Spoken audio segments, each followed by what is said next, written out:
자, 그 다음으로는 저희 제6조를 보도록 할 건데요. 일단은 아까 나왔던 기출문제를 가지고 한 번 더 말씀드리고 넘어가도록 할게요. 제가 계속 강조했던 거 있었죠. 환급대상 수출에 대해서 강조했었는데 저희 2018년도 나왔던 기출문제를 보시면 방금 제가 말씀드렸던 내용이 그대로 시험에 나왔습니다. 그죠? 관세 등을 환급받을 수 있는 수출 등의 요건으로서 기재부령으로 정하는 무상으로 수출하는 것, 이게 뭘까요? 아까 봤던 제4조의 1호에서의 단서에 따라서 시행규칙이 나왔던 거 말을 하는 거죠. 그 다음에 우리나라 안에서 외화를 획득하는 판매 또는 공사는 2호가 되는 거겠죠. 그거 말을 하는 겁니다. 두 가지 모두를 각각 기술을 하는 문제가 나왔었어요. 자, 지금 이 상태에서도 문제 쓸 수 있죠. 지금 방금 수업 듣고 나서 정리 한번 하고 나면 이거 답 쓸 수 있거든요. 이렇게 시험이 나옵니다. 어렵지 않게 나오거든요. 그냥 법 자체를 물어보는 형태로 많이 나오기 때문에 환특법 같은 경우는 가급적이면 정말로 점수를 잘 받아야 할 필요가 있다고 제가 말씀드리고 싶은 겁니다. 점수가 안 나왔다고 한다면은 공부를 안 한 것 같아요. 제가 봤을 때는. 그렇게 말씀드립니다. 넘어가도록 할게요. 자, 그 다음에 제6조를 같이 보도록 할게요. 관세 등의 일괄납부 등 써 있고요. 이랑 세관장은 관세법 등의 규정에도 불구하고 수출용 원재료를 수입하는 자가 대통령령으로 정하는 바에 따라 신청하는 경우에는 원재료에 대한 관세 등을 6개월의 범위에서 대통령령으로 정하는 일정 기간별로 일괄납부할 수 있는 자로 지정하여 일괄납부하게 할 수 있다. 아까 말씀드렸던 것처럼 기본 원칙은 그 수입할 때 관세 등을 징수를 하는 게 맞지만 이거에 대해서 이제 환급, 여기 나와 있는 것처럼 수입하는 자가, 수입자가 별도로 세관에다가 신청을 하는 경우에는 일괄납부 업체로 지정할 수가 있다라는 겁니다. 일괄납부라고 하는 것들은 아까 말씀드린 것처럼 매 건별로 관세 등을 징수하는 것이 아니라 일정한 기간까지는 관세 등을 징수 유예하는 형태로 간다고 보시면 되고요. 그 기간은 기본적으로 6개월의 범위에서 대통령령으로 정하는 기간까지로 설정이 되어 있다고 보시면 됩니다. 자, 그 다음 볼게요. 이 경우에 세관장은 관세 등의 일괄납부 업체로 지정을 받으려는 자가 다음 각 호의 어느 하나에 해당하는 경우에는 대통령령으로 정하는 바에 따라 일괄납부하려는 세액에 상당하는 금액의 담보 제공을 요구할 수 있다. 주의할 게 있어요. 원칙이 담보 제공하는 게 아닙니다. 원칙은 생략이에요. 담보 제공 생략. 예외적으로 담보를 제공하게 할 수 있다라는 겁니다. 이거를 알고 있으면 나도 이거 하면 좋겠다 라고 신청하면 된다는 거예요. 저희가 보통의 경우는 그건 있긴 하죠. 저희가 생각해 보시면은 관세법상에 보면 저희가 최근 2년간 뭐 실적이 없다거나 이렇게 하는 경우는 보통의 경우는 다 담보를 제공받고 하거든요. 근데 이거는 반대가 되는 거예요. 그냥 기본적으로는 신청만 있으면 해준다는 거예요. 다만 예외적으로 이 경우 여기 나와 있는 어떤 예외적인 사람들은 담보를 제공받겠다는 거죠. 그리고 보시면 아시겠지만 표현도 담보 제공을 요구할 수 있다라고 써 있는 것이지 담보 제공을 하여야 한다 이렇게 안 나와 있거든요. 이 표현도 잘 보셔야 됩니다. 그 다음에 1호 밑에 보니까 이제 어떤 말을 하는 거냐면 그냥 법을 어겼다고 보시면 돼요. 체납한 사실이 있거나 법을 위반한 사실이 있을 경우에는 담보를 제공하게 할 수 있다라는 겁니다. 그렇죠? 23조 또는 관세법을 위반해서 징역형의 실형을 선고받고 집행이 끝났거나 면제된 후 2년이 지나지 아니한 자. 여기 말하는 23조라고 하는 것은 저희 환특법 23조 말을 하는 거예요. 벌칙. 그 다음에 2호 법을 위반해서 징역형의 집행유예 선고받고 유예 기간 중에 있는 자.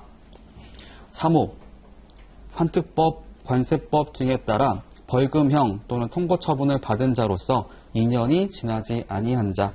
4호 관세법 241조 또는 244조에 따른 수입신고일을 기준으로 해서 최근 2년 동안 관세 등의 조세를 체납한 사실이 있는 자.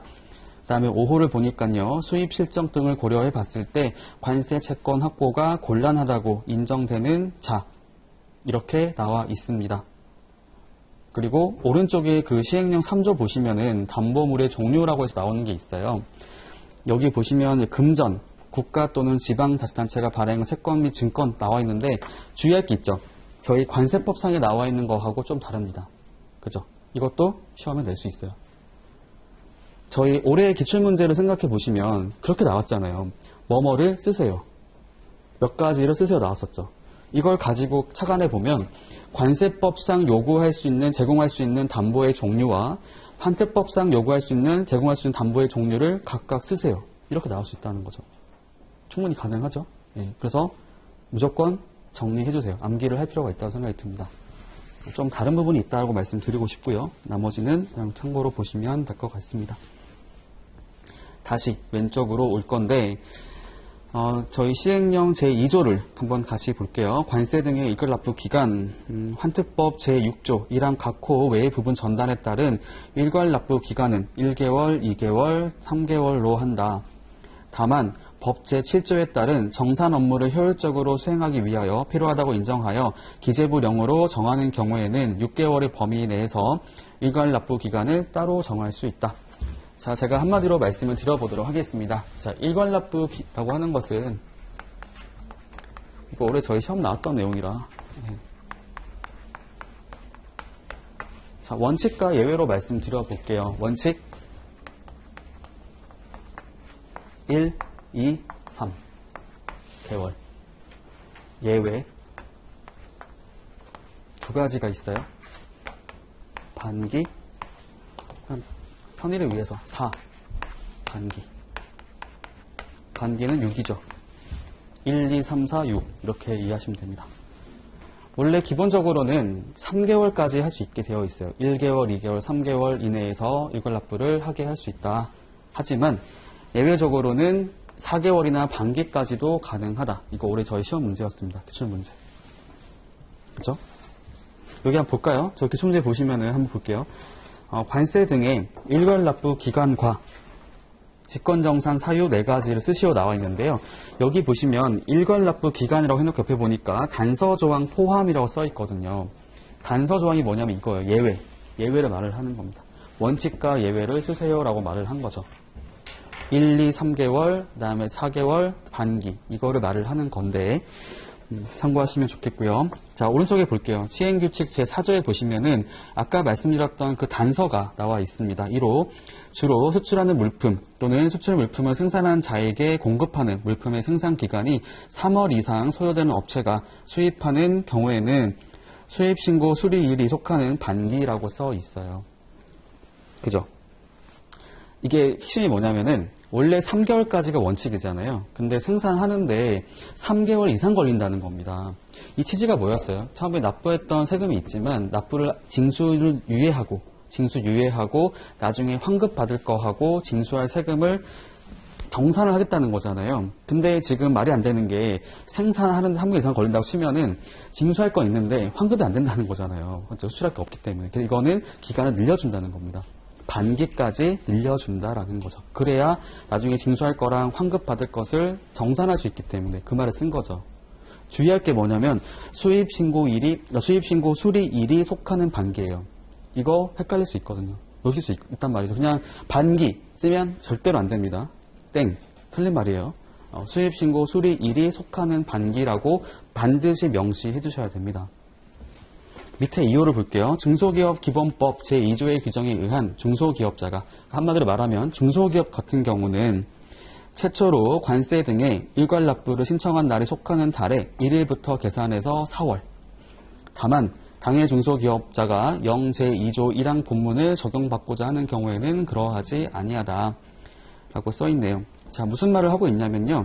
중소기업 같은 경우는 4개월까지도 가능하다라고 말을 했어요. 그 주의할 게 있죠. 신청한 날이 속하는 달에 1일부터 계산해서 4월이래요. 자, 어떻게 이해하시면 되냐면 제가 한번 가정을 해보겠습니다. 10월 10일쯤 10월 10일 날 수입을 했습니다. 그리고 10월 또 15일 날도 수입한 실적이 있었어요. 그리고 신청한 날짜는 10월 18일 날 일괄 납부 업체로 신청을 하게 됐어요. 자, 중소기업의 경우다고 생각해 볼게요. 4개월까지 가능합니다 라고 써 있었죠. 그러면 10월 18일 날 신청했으니까 10월 18일부터 4개월 잡으면 되겠네? 아니라는 거예요. 아닙니다.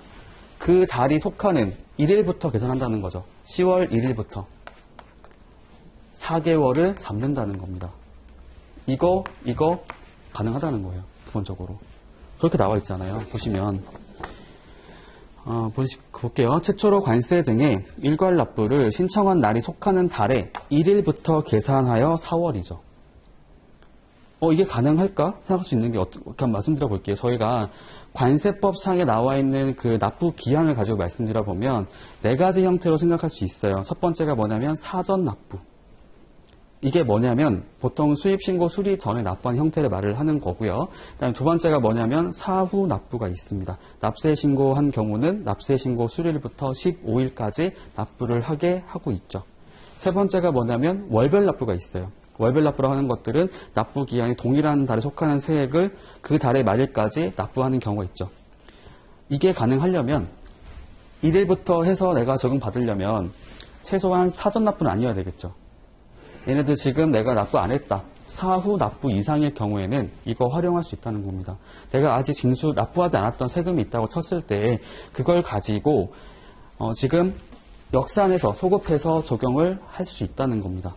10월 1일부터 계산하는 거기 때문에 10월 1일부터 4개월 분에 대해서는 지금 징수가 보류되는 거잖아요. 징수 유예되는 거죠. 그래서 표현을 보시면 관세법 등의 규정에도 불구하고라고 써 있잖아요. 관세법상 나와 있는 납부 기한이 있다고 해도 걔를 무시한다는 겁니다.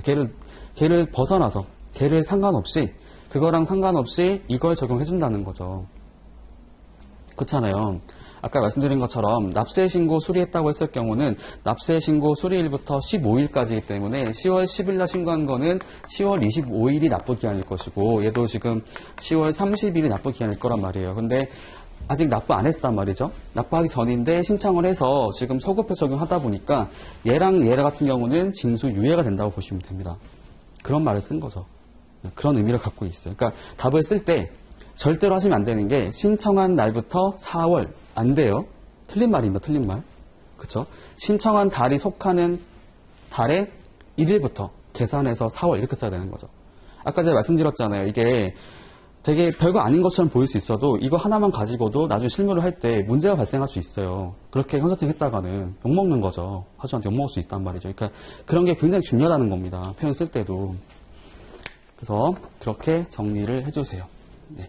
다시 돌아오도록 하고요. 그 다음에 시행령 제2조를 보도록 하겠습니다. 2조 보기 전에, 그쵸? 2조 1항을 보니까요. 그쵸? 1개월, 2개월, 3개월로 한다. 그 다음에 6개월 범위에서 따로 정할 수 있다고 말을 했고요. 2항. 제6조 1항 각호 외의 부분 전단에 따라 관세 등의 일괄 납부를 신청하려는 자는 1항의 규정에 따른 일괄 납부 기간 중 어느 하나를 선택해야 된다. 1개월, 2개월, 3개월, 4개월 반기 중에서 내가 하나를 골라야 된다는 겁니다. 그리고 생각을 해볼게요. 내가 지금 이번 달은 이걸 하고 다음 달은 다른 걸 하겠다. 가능할까요? 안 되겠죠, 당연히. 그렇죠? 내가 적용받는 것이 끝나기 전에는 이건 당연히 다른 걸로 바꿀 수가 없다는 겁니다. 그 다음에 3항. 일괄납부 기간은 관세 등의 일괄납부를 신청하는 날이 속하는 달의 1일부터 기산한다. 똑같네요. 지금 보니까 1개월, 2개월, 3개월, 4개월은 다 그 달의 1일부터 계산한다고 나와 있었고 반기는 그렇게 안 나와 있었죠. 반기 같은 경우는 수입신고 수리일이 속하는 반기를 가지고 하겠다라고 했었어요. 그죠? 주의해서 정리를 해주세요. 자, 어떤 말로 이해하면 될까요? 수입신고 수리에 속하는 반기다. 반기라고 하는 것은 6개월 단위로 말을 하는데 저희가 만약에 1월 달에 수입신고 했다고 했을 경우는 그 달에 6월까지 되겠죠. 그 달에, 그렇죠. 수입신고 수리 속하는 반기이기 때문에 1월부터 6월까지. 반대로 내가 7월에 수입신고 수리 됐다고 하면은 7월부터 12월까지 될 건데, 만약에 애매하게 그냥 그 6월 다 돼가지고 그 수입신고 수리가 됐다고 하는 경우에는 그때는 적용하기가 어렵다는 거잖아요. 그렇죠? 그 수리에 속하는 반기는 지금 첫 번째 반기가 되는 거기 때문에 적용이 힘들다고 하는 것이고, 그럴 경우는 아까 말했던 것처럼 3개월 이렇게 해가지고 뭐 한 달만 해가지고 그거 끝나고 나면 다시 하면 되는 거죠. 그죠? 6월에 내가 수입신고했다. 그러면은 반기가 지금 되게 짧은 거잖아요. 속하는 반기 짧기 때문에 일단 1개월만 먼저 하고 나서 그것만 적용받고 다시 납부하고 나머지 경우는 다시 반기로 해달라고 할 수 있다는 거죠. 다음 건부터는. 그 얘기 한 겁니다. 아시겠죠? 주의할 거 있죠? 다른 것들은 다 그 달의 1일부터 계산이 된다라는 거였는데 이거 같은 경우는 수입신고 수리일이 속하는 반기다라는 게 키워드가 됩니다. 혹시라도 그냥 단순하게 반기, 6개월 틀린 말이에요. 점수가 아예 없다고 보시면 됩니다. 빵점. 그렇게 이해하시면 돼요. 이 사람은 아예 이해 못하고 있네. 이렇게 보는 거죠. 그 다음에 밑에 나와 있죠. 사항. 제2항의 규정에 따라 선택한 일괄납부 기간은 일괄납부 신청을 하는 날에 속하는 달의 1일부터 1년이 경과하기 전에는 변경할 수 없다. 그래서 아까 제가 샘플로 말씀드렸었지만 그것이 1년이 지나고 나서 변경이 된다라고 이해하시면 될 것 같습니다. 다시 돌아오도록 할게요. 그 다음에 왼쪽에 제6조 2항을 보겠습니다. 세관장은 관세 등의 일괄납부 업체를 지정하려면 일괄납부할 수 있는 세액의 한도를 정하여야 한다. 뭐 그렇겠죠. 당연히 기간 안에서 어느 정도 금액을 한도로 해서 이렇게 적용해야 됩니다라고 말을 할 것이고요. 그다음에 3항. 관세 등의 납부 기한은 일괄납부 기간이 끝나는 날이 속하는 달의 다음 달 15일까지로 한다라고 써 있어요. 그럼 가정을 해볼게요. 제가 10월 18일 날 신청을 했다고 생각해 보면은 1개월만 하기로 했어요. 1개월. 그러면은 10월 1일부터 1개월 계산하는 거잖아요. 그러면은 당연히 10월 31일까지 수입 신고된 거에 대해서 징수이 될 것이고, 납부해야 되는 날짜는 그 달에 이제 넘겨보시면, 그렇죠. 다음 달 15일까지이기 때문에 11월 15일까지가 납부 기한이 되는 거죠. 내가 4개월치를 적용하겠다고 했을 경우는 그 달이 끝난 다음 달부터 15일까지 되는 거고요. 이해 가시죠? 네, 그렇게 나와 있습니다. 당연히 납부 기한에 대한 얘기를 하려면 이제 밑에 보니까 사항. 지정을 받은 자가 세액의 한도를 조정받으려면 조정 신청을 하게 되어 있고, 필요한 경우에는 담보 제공을 요구할 수 있도록 하고 있습니다.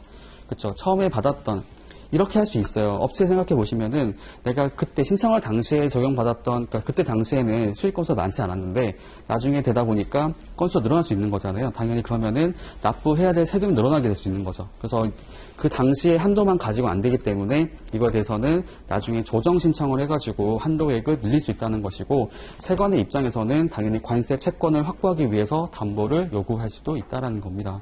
그렇죠? 그 다음에 5항. 세관장은 관세 등의 일괄납부 업체로 지정을 받은 자가 다음 어느 하나에 해당이 되면 지정을 취소하여야 한다 라고 써있네요. 그렇죠? 1항 각 호의 어느 하나, 아까 봤었던 이제 법을 어기거나 체납이 발생하거나 뭐 그런 걸 얘기하는 거죠. 그 다음에 6항. 세관장은 지정 취소를 받은 자가 관세 등을 완납하거나 직권 정산이 완료된 후에 일괄납부 업체로 지정 신청을 하는 경우에는 담보 제공을 요구할 수도 있다. 여기 표현을 보니까요, 제8조 제1항이라고 써 있는 거 보니까 직권 정산이라고 하는 게 있어요. 일단 딱 든 생각이 뭐냐면, 세관에서 직권으로 정산을 한다. 뭔가 문제가 있다는 거잖아요. 그대로 놔주지 않고 뭔가 이것에서 직권으로 정산한다라는 얘기는 뭔가 문제가 발생을 해서 납세 고지를 하겠다는 얘기가 되는 거겠죠. 그 말은 뒤에 나올 겁니다. 그 다음에 7항. 이와 관련된 기준과 절차는 관세청장이 정한다. 즉 별도의 고시로 운영을 하겠다. 관세청 고시가 따로 있습니다. 저희 환급에 관련된 고시가 하나 있거든요. 거기서 이 내용들을 다룬다고 이해하시면 될 것 같습니다. 다시 앞으로 돌아올게요. 그 다음에 시행령 제3조에서 1항을 봤었고요. 2항.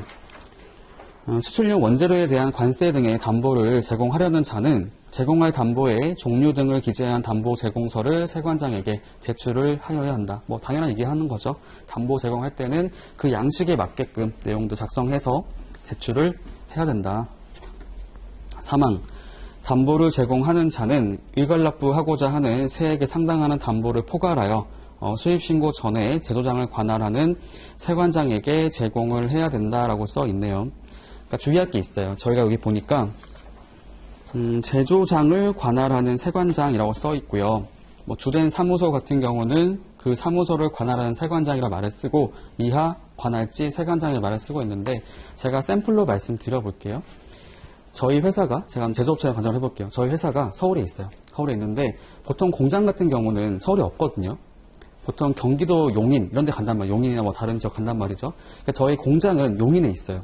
저희 회사는 서울에 있는데, 그러면 저의 어떤 그 관할지 세관은 어딜까요? 용인.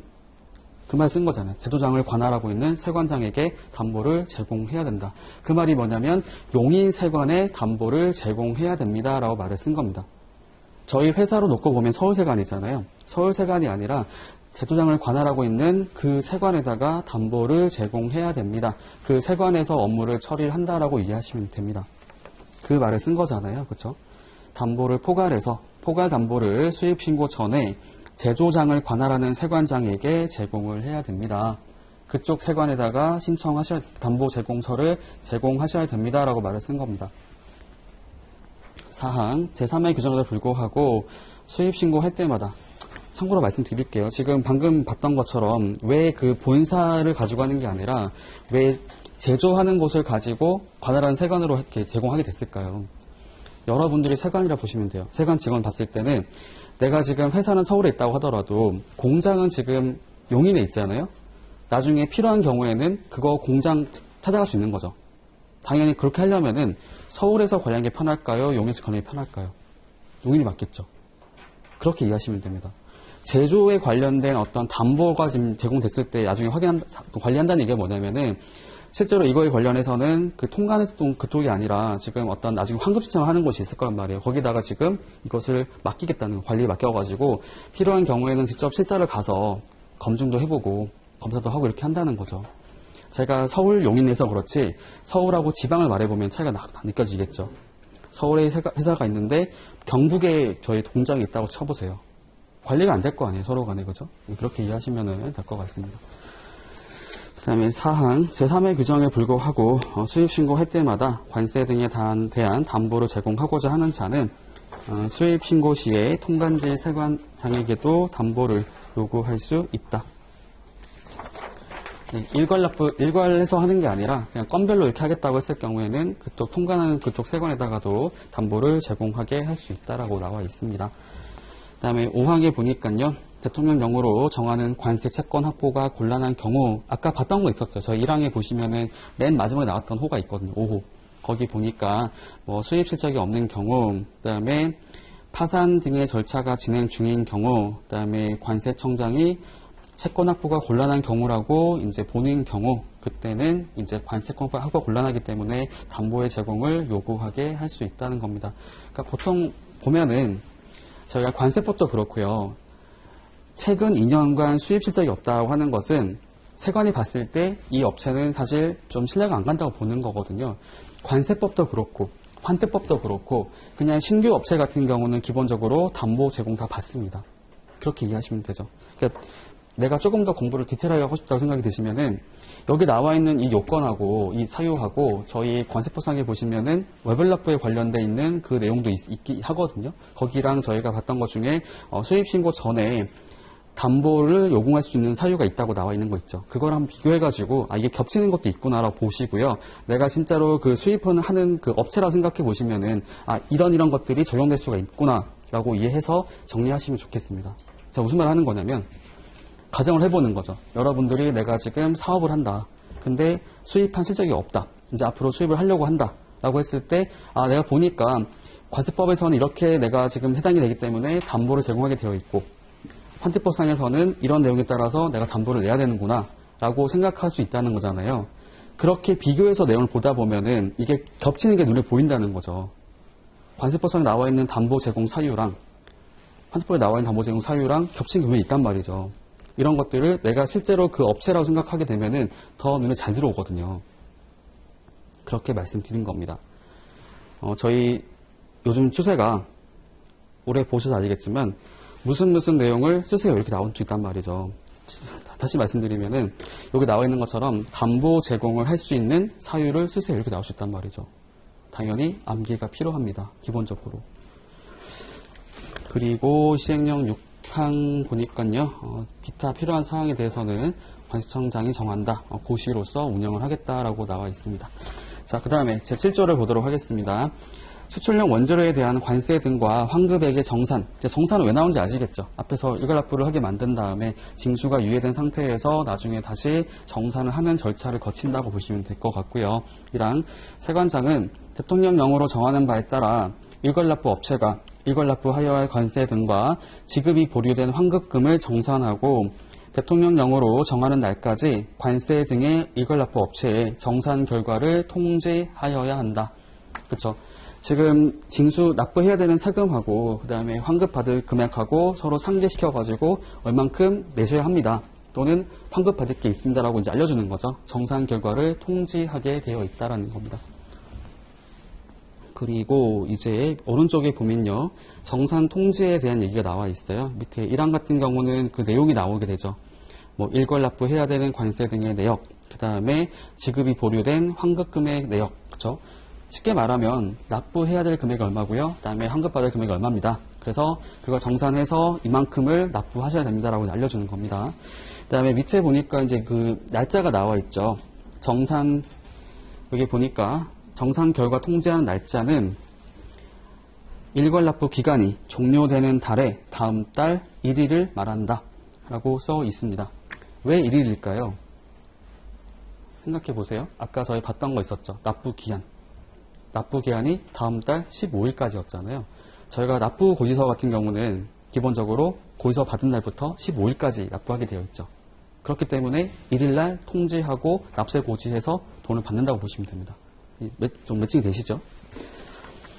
그 다음에 2항 세관장은 정산 결과 징수해야 될 관세 등이 있는 경우에는 아까 말씀드린 것처럼 납세 고지를 하여야 한다. 언제까지라고 되어 있는 거 보시면은 1항에 따른 통지 기한까지, 즉 다음 달 1일까지 납세 고지를 해야 된다. 그래서 15일 안으로 납부를 하게 만드니까 아까 6조에 봤던 것처럼 15일, 다음 달 15일까지 납부를 하게 만든다고 이해하시면 됩니다.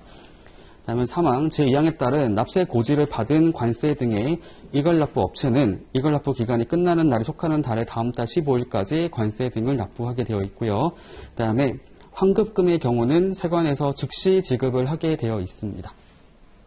세관이 확인해서 환급받을 금액이 더 크구나 그러면 그거에 대해서는 즉시 지급을 하게 되어 있다는 거고요. 그 다음에 5항에 보니까 세관장은 정산 통지를 한 후에 좀 과부족이 있었다, 오류가 있다고 하는 것이 있을 때는 다시 경정을 할 수 있다. 지금 확인해 보니까 제가 통지하는 게 잘못된 것 같습니다. 이거 다시 수정해서 드릴게요 라고 할 수 있다는 겁니다. 그리고 시행령 제3조에 보니까요. 납부한 관세 등은 정산 결과를 통지한 세관장의 세입금으로 한다라고 써 있네요. 저희 그거 기억나시나요? 저희 관세법상에 보시면 46조 얘기할 때 그때 환급에 관련해 가지고 그 해당 세관장의 소관 세입금으로 한다는 표현이 있었던 거 기억나시죠? 이것도 그런 얘기라 보시면 됩니다. 그 납부했던 그 관세 등은 통지했던 세관장의 소관 세입금으로 해서 계좌로 들어온다라고 기록이 된다, 관리가 된다고 이해하시면 될 것 같습니다. 자, 8조 볼게요. 직권정산입니다. 직권정산 1항 세관장은 대통령령으로 정하는 사유가 발생한 경우에는 관세 등의 채권 확보를 위해서 제6조 제3항에 따른 납부 기한이 도래하지 아니한 관세 등과 지급이 보류된 환급금을 즉시 정산을 해야 된다. 그쵸? 지금 원래대로 따져보면 정상적인 절차는 1개월, 2개월, 3개월, 4개월 반기에서 다음 달 15일까지 납부하게 만들고 정산하고 끝나면 되는 건데 지금 그게 아직 끝나지 않았지만 직권으로 정산할 상황이 발생했다는 거잖아요. 여기 표현을 보니까 관세 채권 확보를 위하여 말 써 있어요. 그 말이 즉슨 이 업체가 뭔가 문제가 있다는 겁니다. 뭔가 문제가 있기 때문에 지금 기간을 다 주는 것이 아니고 돈을 빨리 걷겠다는 거죠. 밑에 보겠습니다. 지금 오른쪽에 보니까요. 시행령에서 그 직권정산 사유가 나와 있어요. 여기 보니까 2호 법 23조 등에 따라서 그런 것을 위반해서 처벌을 받은 경우 3호 관세 등의 체납이 발생된 경우 다만 독촉 기간 안에 자진 납부는 제외 4호 파산 선고 등으로 인해서 관세 등의 채권 확보가 필요한 경우 5호 그 밖에 기재부령으로 따로 정하는 경우 써 있는데 오른쪽에 보시면은 일괄납부 업체가 적용 제외를 요청하는 경우라고 써 있습니다. 저 이제 그냥 건별로 할게요 라고 하는 거죠. 그때는 적용을 해줄 수가 있다는 겁니다. 이거 올해 저희 시험 나왔던 거 아시죠? 기출문제 보시면 직권정산 사유 4가지를 쓰세요로 나와 있습니다. 이거 올해 저희 기출문제였어요. 이렇게 시험이 나옵니다. 그러니까 어떻게 공부해야 될지 아시겠죠? 기본적으로.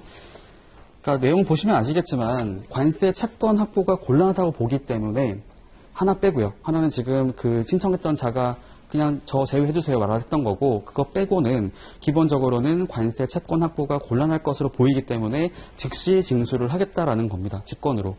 그래서 어렵지 않잖아요. 아까 저희 봤었던 담보 제공할 수 있는 그 사유하고도 겹치는 게 있어요. 법을 어겼던 경우, 체납이 발생한 경우라고 써 있잖아요. 그렇죠? 그 다음에 왼쪽 다시 볼게요. 2항 세관장은 직권 정산한 결과 지급해야 될 환급금이 있는 경우에는 즉시 환급금을 지급하여야 한다. 그렇죠. 보통의 경우에는 이제 납부할 게 많긴 하겠지만 환급이 발생할 수도 있겠죠. 시기로 봤을 때는. 그러면은 환급금은 즉시 지급을 한다. 그러니까 표현 자체가 즉시라는 말이 들어가 있다는 걸 기억하시면 좋을 것 같아요. 즉시 지급해야 된다. 사망, 세관장은 직권 정산한 결과 징수해야 되는 관세 등이 있을 경우는 당연히 납세 고지를 하게 될 겁니다. 이 경우에 납세 고지를 받은 자는 고지 받은 날부터 10일 안으로 세관장에게 납부를 해야 된다. 이런 거 주의하셔야겠죠. 그냥 아무 생각 없이 정리하다 보면은 15일이겠지라고 할 수 있는데 15일이 아니라는 겁니다. 이런 것들은 체크를 하시고 볼 필요가 있겠죠. 그 다음에 사항, 만약에 담보가 제공된 게 있었다고 했을 경우는 충당을 할 수 있다라고 써 있고요. 내용 어렵지 않으시죠? 다시 한번 정리해 볼까요? 첫 번째, 원칙을 제가 이거 잠깐 말씀드리고 저희 좀 쉬고 오도록 할게요. 원래 원칙이 뭐냐면 수입하는 건마다 건별로 세금 징수한다는 게 원칙이에요. 그죠? 수입 신고할 때 납부해야 될 세금이 있으면 그때 징수하고 나중에 수출을 하고 나면 그때 환급 받으라고 하는 거죠.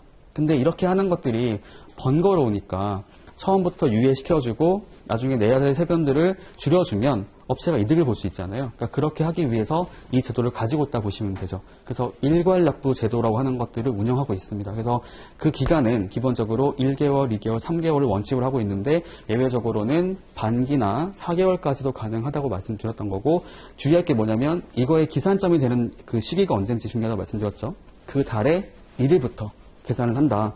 그래서 내가 신청하기 전에 수입된 건에 대해서도 소급해서 적용을 받을 수가 있다라고 말씀드렸던 거고요. 다음에 그 업체로 지정을 받으려면 일단은 기본적으로는 신청을 해서 받으면 되기는 하는데 세관이 봤을 때 관세 채권 확보가 필요하다 보일 때는 담보 제공을 요구할 수 있게 되어 있는 거고요. 그다음에 그걸 하고 나서는 그게 끝나고 나서 다음 달 15일까지 일일날 납세고지 해서 그때 15일까지 납부를 하게 만든 다음에 납부되면 또 다시 또 이용하고 이렇게 한다는 거죠. 그렇게 하고 있는데 정산을 하는 것도 마찬가지인 게 뭐냐면 정산은 크게 두 가지가 있는 거죠. 납부해야 될 세금이 많다 또는 환급 받을 게 많다. 그에 따라서 다르게 이제 적용하면 된다고 하는 것이고요. 당연히 징수할 경우에는 당연히 납세고지를 해서 15일까지 납부하세요라고 말하는 거고요. 환급할 게 있다고 하면은 즉시 환급금을 지급해준다라고 얘기했던 겁니다. 그리고 예외적으로 세관이 봤을 때 이 업체가 갑자기 어떤 문제가 발생을 해서 채권 확보가 어렵다고 보일 때는 직권으로 정산을 할 수 있게 되어 있는 것이고요. 그 경우에는 아까 봤던 것처럼 직권정산 사유가 중요했던 거죠. 그 사유에 따라서는 이렇게 직권정산할 수 있다고 말했던 것이고 주의할 게 뭐냐면 납세 고지를 하긴 되는데 10일까지 납부를 해야 된다는 거. 이거 주의하면 되고 담보가 제공된 게 있었다고 하면은 충당도 가능하다라고 얘기를 하고 있습니다. 어려운 얘기는 아닌 것 같죠? 이거를 바탕으로 해서 저희 요약된 거 잠깐 보고 밥 먹고 오도록 하겠습니다. 일단은 제가 앞에서 그 내용 봤던 것 중에 요약된 자료가 좀 중요한 게 있어가지고 그거 같이 보면서 말씀드려보도록 할게요. 5페이지를 먼저 같이 보겠습니다. 5페이지. 관세 환급 요건이라고 써있죠. 이게 전체적인 환급 요건이라고 보시면 돼요. 첫 번째, 원재료가 수출용 원재로 해당이 되고 두 번째, 수출 이행 기간이 있는데 그 안에서 환급 대상 수출에 제공이 되어야 하고 마지막으로는 그 수출된 날부터 2년 안에 환급을 신청해야 된다. 이 네 가지가 모두 갖춰져야 환급을 받을 수가 있습니다. 어느 하나라도 빠지면 안 돼요. 넘겨보시면 이제 환급 대상 원재료 봤던 거 있었죠. 저희 수출 물품을 생산한 경우라고 했을 경우는 제가 기본적으로 여기 보니까 뭐 결합된 경우, 소모된 경우도 있는데 하나 더 있어요. 하나 더 있는 게 뭐냐면은 포장용품 같은 경우도 포함이 되어 있거든요. 그건 좀 체크해서 좀 같이 추가로 넣어주면 좋을 것 같고요. 다만 소모되는 경우에는 간접적인 건 안 된다. 직접적으로 투입되어 소모되는 물품만 대상이 된다라고 했던 거고, 그다음에 두 번째, 수입한 상태 그대로 수출하는 경우, 이것을 저희가 원상태 환급이라는 말을 쓰게 됩니다. 이거는 유상 수출만 가능하다는 거고요. 그다음에 세 번째, 국내에서 생산된 원재료 같은 경우에도 세 가지 요건이 갖춰지면 똑같이 환급을 받을 수가 있다. 뭐였냐면은 동일한 질과 특성을 갖고 있어야 한다. 그 다음에 상호 대체 사용이 가능해야 된다. 세 번째로는 생산 과정에서 구분 없이 사용을 하고 있었다. 이 중에 한 가지라도 안 되면 안 돼요. 보니까 동일한 질과 특성을 갖고 있고 상호 대체 사용이 가능한데 이 생산하는 자가 이것을 나눠가지고 구분해서 관리를 하고 있다고 하면은 당연히 그렇게 인정할 일이 없는 거죠. 구분된 대로 하라고 할 겁니다. 당연히. 그 다음에 밑에 수출 이행 기간 같은 경우는 일단 아직 저희 안 봤죠. 이거 다시 나중에 볼 거고요. 넘겨보시면 이제 환급 대상 수출이라고 나와 있고요. 아까 봤었던 네 가지가 있어요. 관세법상 수출 신고 수된 수출, 원칙은 유상, 예외는 무상. 그다음에 밑에 보니까 우리나라 안에서 외화를 획득하는 판매 또는 공사 중에서 중요한 거는 기재부령으로 정하는 것. 그쵸? 그거 꼭 써야 됩니다. 그 다음 밑에 보니까 여러 가지 나오죠? 주한미군부터 해가지고요. 판매, 공사, 이런 게 나오게 되고, 넘겨보겠습니다. 그 다음 세 번째 같은 경우는 이제 보세구역 중에 중요한 거 있죠? 기재부령으로 정하는 구역. 세 가지가 아니라 네 가지. 보세창고, 보세판매장, 보세공장, 그 다음에 종합보세구역. 그 다음에 보세창고랑 보세공장 같은 경우는 단서가 있었다는 거 꼭 기억하셔야 되고요. 그 다음에 이거를 밑에 쭉 보다 보니까 그 밖에 수출로 인정되는 경우에는 첫 번째가 뭐냐면 성기용품, 두 번째는 원양어선에 이제 반출하는 물품들을 말을 하고 있었습니다. 그리고 맨 그 마지막에 보시면 중요한 게 뭐냐면 원양어선 같은 경우는 해양수산부 장관 또는 그가 지정한 기관의 장이 확인한 물품의 수출이 적혀 있죠. 이거 굉장히 중요한 표현이에요. 아까 제가 다른 거 샘플로 말씀드렸었잖아요. 처음에 물건 나갈 때부터 수출할 때부터 반드시 확인을 거쳐야지만 나중에 환급을 받을 수 있다는 겁니다. 그렇게 얘기를 하는 거고요. 그 다음에 환급 신청 기한 같은 경우는 나중에 다시 볼 겁니다. 볼 거고요. 그래서 밑에 일괄납부 및 정산제도 같은 경우는 원래 원칙은 첫 번째 보니까 수입 시 관세 등의 납부는 여기 보니까요. 사전 납부, 사후 납부, 월별 납부, 일괄 납부로 정할 수 있어요. 참고로 사전, 사후, 월별은 관세법상 말을 하는 거고 일괄 납부는 환특법상에 따라서 적용되는 그 납부 기한이라고 보시면 되죠. 이거 비교할 수 있어요. 월별 납부라고 하는 거하고 일괄 납부라고 하는 것을 비교하는 문제가 나온 적이 저희 있습니다. 기출 문제로. 그 다음에 밑에 2번에 보니까 일괄 납부라고 해가지고요.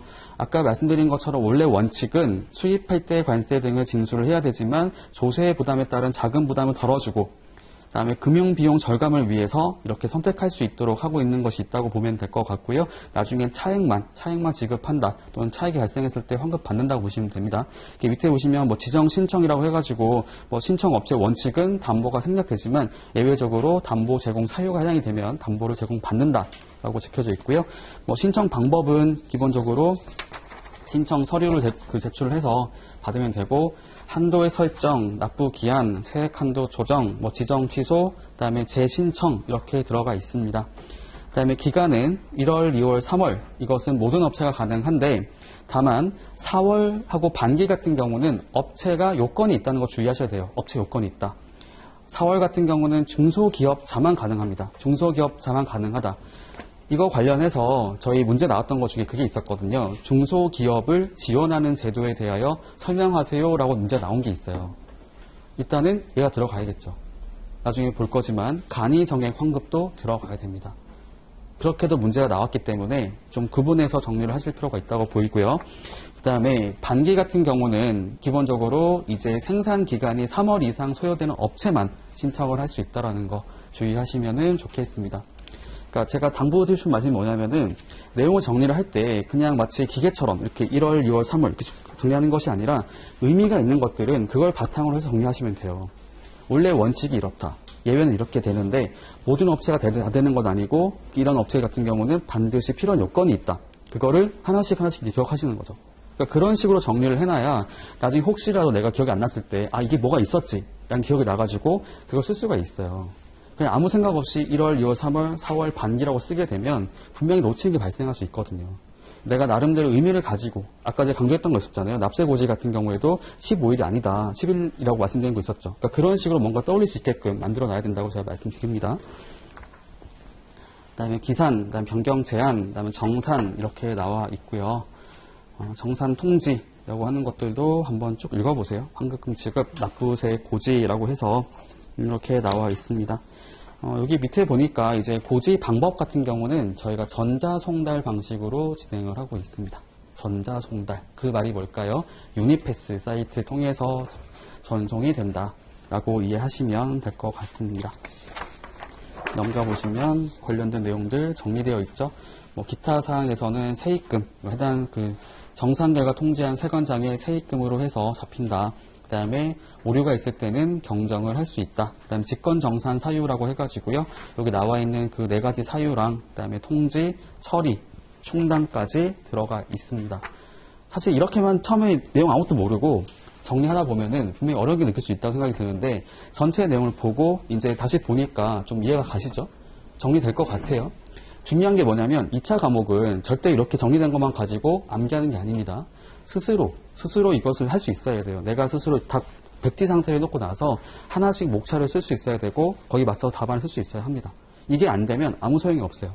2차는 절대로 남이 해주는 게 아니거든요. 제가 스스로 공부하면서 그런 것들을 주의할 거 체크하고 암기하고 정리하셔야 내 것이 됩니다. 이렇게 말씀드리고요. 잠깐 쉬었다가 점심 먹고 와서 다시 이어서 보도록 하겠습니다.